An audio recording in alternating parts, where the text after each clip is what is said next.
436 సంవత్సరాల క్రితం కులీ కుతుబ్ షాహీ గారు హైదరాబాద్ నగరానికి పునాది రాయి వేసినప్పుడు చెరువుల్లో నదుల్లో ఏ విధంగా అయితే చేపల సమూహం ఉంటుందో నా హైదరాబాద్ నగరంలో కూడా ప్రజలు ఆ విధంగా ఉండాలి, పెంపొందాలి అని కోరుకున్నాడంటే 436 సంవత్సరాల క్రితం కులీ కుతుబ్ షాహీ వేసిన పునాది రాయి ఈరోజు మా నగరం గొప్ప నగరం హైదరాబాద్ నగరం మాకుందని మనం గర్వంగా చెప్పుకునే పరిస్థితులు ఈరోజు మనకు వచ్చినాయి. ఆ తర్వాత నిజాం నవాబ్ 220 సంవత్సరాల క్రితం సికింద్రాబాద్ ప్రాంతాన్ని అభివృద్ధి చేస్తే ఈరోజు జంట నగరాలుగా హైదరాబాద్ సికింద్రాబాద్ ఉన్నది అని చెప్పి ఈ దేశం ముందు తలెత్తుకొని నిలబడే ఒక గొప్ప గర్వకారణం ఈరోజు మనకు వచ్చింది. అంతటితో ఆగలే అభివృద్ధి. ఆనాడు చంద్రబాబు నాయుడు గారు, డాక్టర్ వైఎస్ రాజశేఖర రెడ్డి గారు మాకెందుకులే మేము ఉన్నప్పుడు ఏదో కాలం గడిపేస్తే చాలు అనుకొని ఉంటే ఇవాళ సైబరాబాద్ వచ్చి ఉండేది కాదు, హైటెక్ సిటీ కట్టి ఉండేవాళ్ళు కాదు, ఔటర్ రింగ్ రోడ్ ఈరోజు మన కళ్ళ ముందర ఉండేది కాదు. ఈరోజు శంషాబాద్లో అంతర్జాతీయ ఎయిర్పోర్టు ప్రపంచంలోనే వన్ ఆఫ్ ద బెస్ట్ ఎయిర్పోర్ట్గా గుర్తింపు పొందింది అని అంటే ఆనాడు ఆ నాయకులు కూడా ఒక ఆలోచన చేయబట్టే ఈరోజు ఫార్మాలో మనం ప్రపంచాన్ని శాసిస్తున్నాం, ఐటీ రంగంలో ప్రపంచంతో పోటీ పడుతున్నాం, సిలికాన్ వ్యాలీలో ఈరోజు మన పిల్లలు గొప్ప గొప్ప పొజిషన్లో ఉన్నారు అని అంటే ఆనాటి నాయకులు ఒక ప్రణాళికబద్ధమైన ఆలోచన చేసిండ్రు కాబట్టి ఈరోజు ప్రపంచంతో పోటీ పడగలుగుతాం. అందుకే మిత్రులారా, గతం నుంచి భవిష్యత్తుకు పునాదులు వేసుకోవాలి. గత అనుభవాలు మన భవిష్యత్తుకి ప్రయోజనకరంగా ప్రణాళికలు మనం రచించుకోవాలి. మరి కులీ కుతుబ్ షాహీ కావచ్చు, నిజాం ప్రభువులు కావచ్చు, లేదా ఉమ్మడి రాష్ట్రంలో ఉన్న ముఖ్యమంత్రులు కావచ్చు, వాళ్ళ నుంచి మనం నేర్చుకోవాల్సింది మంచి ఉంటే నేర్చుకోవాలి, అది మన భవిష్యత్తుకు పునాదులుగా మార్చుకోవాలి అన్నదే ఈరోజు ఈ వేదిక మీద ఉన్న నా సహచర మంత్రివర్గ సభ్యులు, మా శాసనసభ్యులు నా ఆలోచన. ఈరోజు భారత్ ఫ్యూచర్ సిటీ మన భవిష్యత్ తరాల కోసం, మన భవిష్యత్ తరాలు ఈరోజు మనము మాట్లాడితే మన వాళ్ళు అప్పుడప్పుడు మిత్రులు చెప్తుంటారు న్యూయార్క్ అద్భుతంగా ఉంటుంది. అవును, బాగానే ఉంటుంది న్యూయార్క్. ఆ తర్వాత చెప్తారు జపాన్లో టోక్యో చూడాలి, ఆహా అంటారు, అవును అద్భుతంగా ఉంటుంది. కొంతమంది మిత్రులు సింగపూర్ పోయొచ్చి అసలు సింగపూర్ ఉంటుంది చూడాలన్నా అని చెప్తారు, అది బాగానే ఉంది.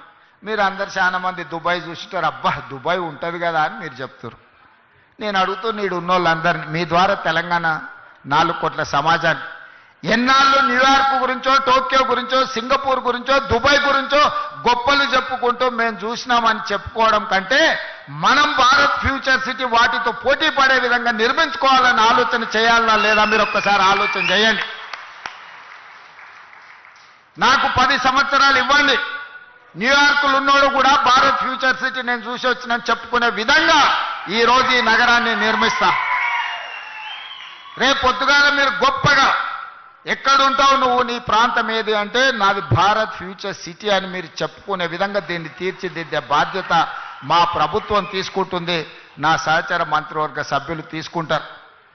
70 ఏళ్ల నుంచి ఇదే చెప్పుకుంటున్నాం. అమెరికా గురించో, జపాన్ గురించో, జర్మనీ గురించో, సింగపూర్ గురించో, దుబాయ్ గురించో 70 సంవత్సరాల తర్వాత కూడా ఇక మన గురించి ఎవరు చెప్పుకునే చరిత్ర రాసుకోవాల్సిన అవసరం లేదా? మీరు ఒక్కసారి ఆలోచన చేయండి.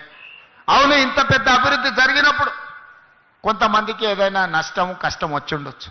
వాళ్ళ నష్టాన్ని కష్టాన్ని అర్థం చేసుకొని వాళ్ళని ఆదుకునే బాధ్యత మా ప్రభుత్వం చేస్తుంది. మీ ఇంట్లో పట్టాలు పెండింగ్ ఉండే నేను మాట్లాడి కేఎల్ఆర్ గారితో మాట్లాడి అధికారులను పంపించి అందరి ఇంట్లో పట్టాలు ఇవ్వండి, వాళ్ళని కూర్చోబెట్టి వాళ్ళని ఆదుకోండి, వాళ్ళందరికీ ఇందిరమ్మ ఇండ్లు ఇవ్వండి, అదనంగా 5-5 లక్షల రూపాయలు వాళ్ళు కట్టుకోవడానికి వస్తాయి. 3-4 ప్లాట్లు ఉంటే ఒక దగ్గరనే ఇవ్వండి, ఒక పెద్ద ఇల్లు వాళ్ళు కట్టుకోవడానికి ఉంటుంది. వాళ్ళకి హాస్పిటల్ ఇవ్వండి, వాళ్ళకి అడ్వాన్స్ టెక్నాలజీ సెంటర్ ఇవ్వండి, వాళ్ళ పిల్లలకు సాంకేతిక నైపుణ్యాన్ని పెంచుదాం, వాళ్ళ పిల్లలకు ఈ భారత్ ఫ్యూచర్ సిటీల్లో ఉద్యోగ ఉపాధి అవకాశాలు కల్పిద్దామని చెప్పి నేను మా మంత్రులకు సూచన చేసిన. మిత్రులారా, ఇవాళ ఒక గొప్ప నగరాన్ని నిర్మించడానికి, ఒక్క గొప్ప నగరానికి ఏముండాలి? రోడ్డు ఉండాలి, తాగడానికి నీళ్లు ఉండాలి, నిరంతర సరఫరా చేసే విద్యుత్తు ఉండాలి, పెద్ద పెద్ద నగరాలకు రవాణా సౌకర్యం ఉండాలి, అంతర్జాతీయ ఎయిర్పోర్ట్ ఉండాలి. మరి భారత్ ఫ్యూచర్ సిటీకి ఏం తక్కువ ఉన్నదని నేను అడుగుతున్నా. ఇవాళ భారత్ ఫ్యూచర్ సిటీకి అంతర్జాతీయ ఎయిర్పోర్ట్ శంషాబాద్లో లేదా, కూతవేటు దూరంలో. ఇవాళ మనం వేసుకునే రోడ్డు ఇవాళ ఈ ఫ్యూచర్ సిటీకే కాదు, ఫ్యూచర్ సిటీ నుంచి శ్రీశైలం వరకు ఇవాళ 100 మీటర్ల రోడ్డు వేస్తున్నాం. ఇవాళ ఈ ఫ్యూచర్ సిటీని బెంగళూరుకి అనుసంధానం చేసుకుంటూ రోడ్డు వేయడమే కాదు, బుల్లెట్ ట్రైన్ తీసుకురావడానికి కేంద్ర ప్రభుత్వాన్ని ఒప్పించినాం. ఇవాళ ఆంధ్రప్రదేశ్ ముఖ్యమంత్రి గారు అంటున్నారు మేము అమరావతి కట్టుకుంటామని. ఆ అమరావతికి అనుసంధానం చేసుకుంటూ మచిలీపట్నం పోర్టు ఒకప్పుడు నిజాం ఉన్నప్పుడు మనతో ఉండేది. ఇవాళ తెలంగాణకు పోర్టు లేదని మనం ఎప్పుడు అనుకుంటాం. దక్షిణ భారతదేశంలో పోర్టు లేని రాష్ట్రం ఒక తెలంగాణ రాష్ట్రమే. అందుకే ఈరోజు పోర్టు లేని బాధను తీర్చడానికి మీ ఫ్యూచర్ సిటీ నుంచే, మన ఫ్యూచర్ సిటీ నుంచే మచిలీపట్నం పోర్టు వరకు dedicated green field national highway 12 lanes రోడ్డును వేసి భవిష్యత్తులో ప్రపంచాన్ని దిగుమతి చెయ్యాలన్నా, మన పరిశ్రమలలో ఉత్పత్తి చేసే వస్తువులను ప్రపంచానికి ఎగుమతి చేయాలన్నా మచిలీపట్నం పోర్టుకి ఈరోజు కనెక్టివిటీ ఫైనల్ అయింది. ఇదే కాదు, ఈరోజు చెన్నైకి బుల్లెట్ ట్రైన్, ఈ ఫ్యూచర్ సిటీ ఈ శంషాబాద్ నుంచి బుల్లెట్ ట్రైన్ చెన్నైకి వేసేది వయా అమరావతి. ఈరోజు బుల్లెట్ ట్రైన్ కేంద్ర ప్రభుత్వం ఆమోదించింది. అంటే రేపొద్దుగాల మీ ఊరు నుంచి బెంగళూరుకు బుల్లెట్ ట్రైన్ ఉంటుంది, అమరావతికి బుల్లెట్ ట్రైన్ ఉంటుంది, అక్కడి నుంచి చెన్నైకి బుల్లెట్ ట్రైన్ ఉంటుంది. ఈరోజు ఇవన్నీ కూడా మనం ప్రణాళికబద్ధంగా ఈరోజు అభివృద్ధి చేసుకుంటున్నాం. దీనికి అవసరమైన నీళ్లను, అవసరమైన విద్యుత్తును ఇవ్వడానికి బట్టి విక్రమార్క గారు ముందుకొచ్చి ఈనాడు మనకు అన్ని రకాలుగా చేస్తున్నాడు. ఈ పైన కనిపించే ఎలక్ట్రికల్ పోల్స్ లైన్లు కూడా ఇంతకుముందు వస్తా ఉప ముఖ్యమంత్రి గారు శ్రీధర్ బాబు గారితో మాట్లాడినారు. వీటన్నిటిని కూడా అండర్ గ్రౌండ్ కేబుల్ చేస్తే ఇది ఒక గొప్ప నగరంగా వస్తుంది కదా. ఎక్కడికక్కడ వైర్లు లైన్లు కనిపిస్తున్నాయి, దీన్ని ఏ రకంగా అండర్ గ్రౌండ్ కేబుల్ చేయాలనో ఆలోచన చేయండి అని. ఈ రకంగా ఈ నగరాన్ని అభివృద్ధి చేయాలని ఆనాడు కులీ కుతుబ్షాయి ప్రజలతో నిండి ఉండాలి అని కోరుకున్నాడు. కానీ నేనేం కోరుకుంటున్నా భారత్ ఫ్యూచర్ సిటీలో అంటే ప్రపంచంలో 500 ఫార్చ్యూన్ కంపెనీస్ అని ఉంటాయి.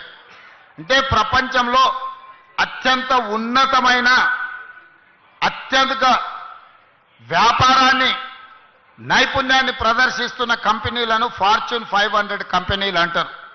ఫోర్బ్స్ ఇండియా మ్యాగజైన్ లాంటి వీటిని అన్నిటినీ లెక్కగట్టి అన్ని రకాలుగా గొప్ప కంపెనీలను ఫార్చ్యూన్ 500 కంపెనీలు అంటారు. ఇప్పటి వరకు మన నగరంలో 85 మాత్రమే ఉన్నాయి ఆ ఫార్చ్యూన్ 500 కంపెనీలలో. రాబోయే 10 ఏళ్లలో నా లక్ష్యం ఫార్చ్యూన్ 500 కంపెనీలు భారత్ ఫ్యూచర్ సిటీలో ఉండాలి. ప్రపంచంలో ఉండే ప్రతి కంపెనీ గొప్ప కంపెనీ ఫ్యూచర్ సిటీలో ఇన్వెస్ట్మెంట్ పెట్టే విధంగా ఫార్చ్యూన్ 500 కంపెనీలను మీ గ్రామానికి, మీ ఊరికి తీసుకొచ్చి ఇది ఒక పెద్ద గొప్ప నగరంగా తీర్చిదిద్దే ప్రణాళికలు ఈరోజు మన ప్రభుత్వం చేస్తుంది. అందుకే మిత్రులారా, ఇందులో సహకరించండి. చిన్న చిన్న సమస్యలుంటే పరిష్కరించుకుందాం.